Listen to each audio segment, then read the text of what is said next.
As many of you know, I've been following the disappearance of the tourist sub that was heading towards the Titanic wreckage before it vanished. It lost contact just above the wreckage, and now we heard there was a distress signal hours later. The massive search continues for the sub, although it's not going to be an easy rescue. There were rumors that the sub could have imploded after going to such depths, but today there is hope that the 5 on board are still alive and waiting to be rescued. The U.S. Coast Guard said early Wednesday that a Canadian aircraft assisting with search operations detected underwater noises in the search area, but subsequent searches yielded negative results. The sounds came at an interval of 30 minutes.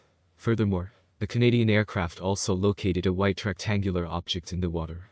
I've been seeing various comments about the safety of the sub, and one major one is this controller that they used. I mean, imagine that. People paid thousands of dollars to go on this sub, and the controller is worth a few bucks on Amazon. I don't understand that. Even if they do locate the sub, it's going to be extremely difficult to bring it to the surface from that depth. We must also remember that this is a race against time, since there is less than 40 hours of oxygen left. That's a major problem. I can't imagine what these 5 people are going through right now.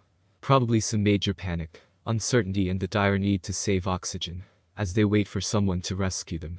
I was also thinking about how dark and cold it must be down there. I'm following this very closely and will continue to bring you updates.